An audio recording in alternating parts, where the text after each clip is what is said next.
My name's Rosalind Blackwood, and I spent my grand opening night watching an empty dining room instead of a full one. I'd planned it for 8 months. The menu, the lighting, the exact shade of green the first wanted on the awning outside. I'd invited my whole family personally, called each of them, made sure they had the date circled weeks in advance. Not one of them came. I found out why around 9 o'clock, scrolling through Instagram between empty tables, watching my brother Ezra's promotion party unfold in real time, balloons, catered appetizers, my parents raising glasses in a toast I hadn't been invited to hear about, let alone attend. They'd chosen his promotion over my restaurant without a single phone call to warn me. I closed up alone that night, wiped down counters nobody had eaten at, turned off lights in a kitchen that had cost me everything I'd saved for a decade. My phone buzzed as I locked the front door. Dad, we need to discuss the restaurant. Not I'm sorry we missed it. Not how did opening night go. Just 5 words, cold and businesslike, like I was a vendor instead of his daughter. I stared at that text for a long moment before I finally typed my response. Then I hit send, and I meant every word of it. What about it? I typed back. You weren't there to see it. 3 dots appeared immediately, then disappeared, then appeared again. Dad typing and deleting, the digital equivalent of a man who'd expected a different reaction entirely. That's not the point, he finally sent. We need to talk about the money. The money. Not my absence at my own opening. Not the 8 months of 16-hour days, the second mortgage on my condo, the sacrifices nobody in my family had bothered to ask about because Ezra's promotion had apparently required all their attention instead. Then it hit me, cold and sudden, exactly what he meant. 3 years ago, when I'd first floated the idea of opening a restaurant, Dad had insisted on being listed as a minor investor, a gesture I'd taken, foolishly, as support. $5,000, barely a fraction of what the place actually cost, but enough, legally, to give him a technical stake in a business he'd never once visited during construction, never once asked to see blueprints for, never once mentioned to a single person outside our family. Enough, apparently, to give him standing to call and discuss the restaurant the same night he'd skipped its opening. What money, Dad? I typed, already knowing I wasn't going to like the answer. Your mother and I think it's time we discussed increasing our stake, he wrote. Given how much this venture is costing the family, we should probably have more say in how things are run. I read that sentence 3 times before the anger fully landed. Costing the family. As though his $5,000 investment 3 years ago had somehow entitled him to control over a restaurant he'd never lifted a finger to help build, never shown up to see completed, never once asked about beyond the occasional dismissive comment about how the little restaurant thing was going. You want more control, I typed slowly, over a business you skipped the opening of to attend your son's work party. That's not fair, Rosalind. Ezra's promotion is a big deal for this family. So was tonight, I wrote. Except apparently only one of those things counted as an actual accomplishment worth showing up for. The dots appeared and disappeared several times before his next message came through, shorter this time, sharper. We'll discuss this properly tomorrow. In person. I looked around the empty restaurant one more time. The flowers on unused tables, the menus nobody had read, the small handwritten sign by the door that said welcome, we're so glad you're here that no one from my family had ever seen. Fine, I typed. Tomorrow. I didn't sleep much that night. Instead, I sat at my kitchen table with the original investment paperwork spread out in front of me, reading clauses I'd barely glanced at 3 years ago when Dad's $5,000 had felt like the closest thing to encouragement he'd ever offered me. The terms were simple, standard for a minor investor, a small equity percentage, no operational control, no voting rights on daily decisions. I'd structured it that way deliberately, with a lawyer's help, precisely because some instinct in me had known even then not to give my family more access to my life than they'd earned. Dad's increased stake conversation had no legal foundation. He knew that. Which meant tomorrow's meeting wasn't really about equity at all. It was about control.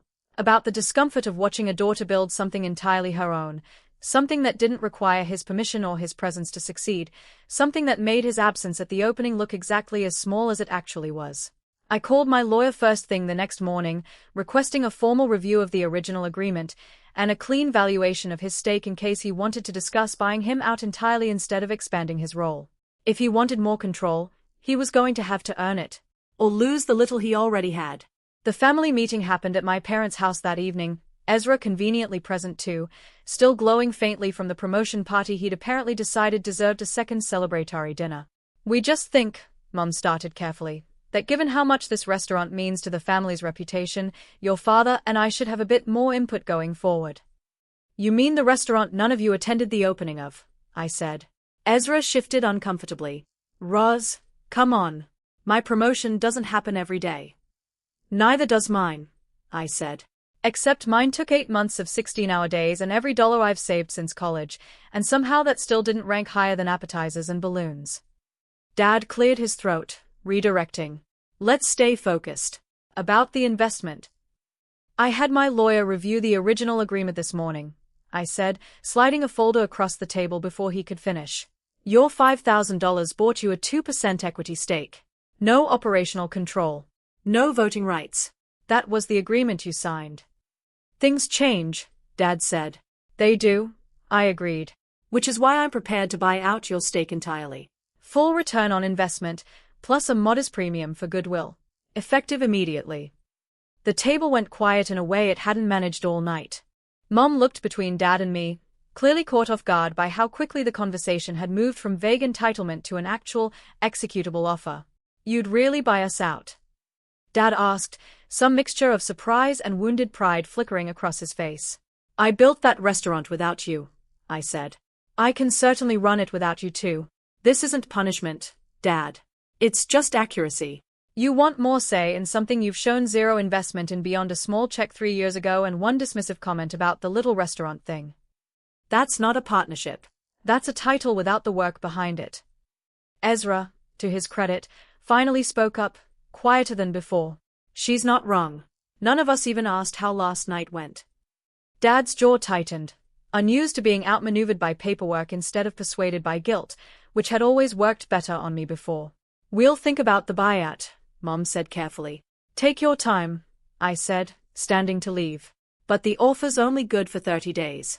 After that, I'm restructuring the equity entirely, and it won't include either of you.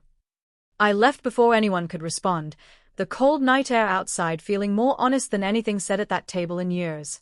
My phone buzzed once more before I reached my car. Ezra, I'm sorry, for real. The 30 days passed slower than the 8 months I'd spent building the restaurant in the first place, each week bringing a new version of the same conversation, Dad calling to negotiate, Mom calling to soften him, occasionally both at once, tag-teaming a daughter who'd finally stopped absorbing guilt as currency. Ezra surprised me most.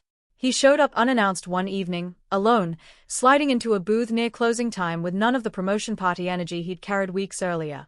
I should have been there, he said simply. I got caught up in my own thing and didn't think about what that meant for yours. It wasn't a grand apology. It didn't need to be. It was honest, which was more than I'd gotten from either parent in a month of negotiations. I appreciate you saying that, I said, and meant it. On day 28, Dad finally called, voice quieter than I'd heard it in years. We'll take the buyout. Your terms. I signed the paperwork 3 days later, closing the last thread connecting my restaurant to a family that had shown up for balloons but not for me. The check I sent him cleared within a week, full return, plus the premium I'd promised, a debt paid in full with nothing left owed on either side. I finally owned every inch of what I'd built. The restaurant thrived over the following year, reviews finding their way into local papers, a regular crowd building slowly the way real success does, not with balloons and catered appetizers, but with consistency, with mornings spent perfecting a sauce nobody would ever fully appreciate the effort behind, with nights closing up alone and finally feeling proud instead of forgotten. My parents visited once, quietly, on an ordinary Tuesday months after the buyout, no announcement, no expectation of fanfare. Dad ordered the dish I'd named after my grandmother, ate it slowly, and said, simply, "This is really good, Roz." It wasn't the apology I'd once imagined needing. But it was honest, unhurried, offered without an agenda attached this time.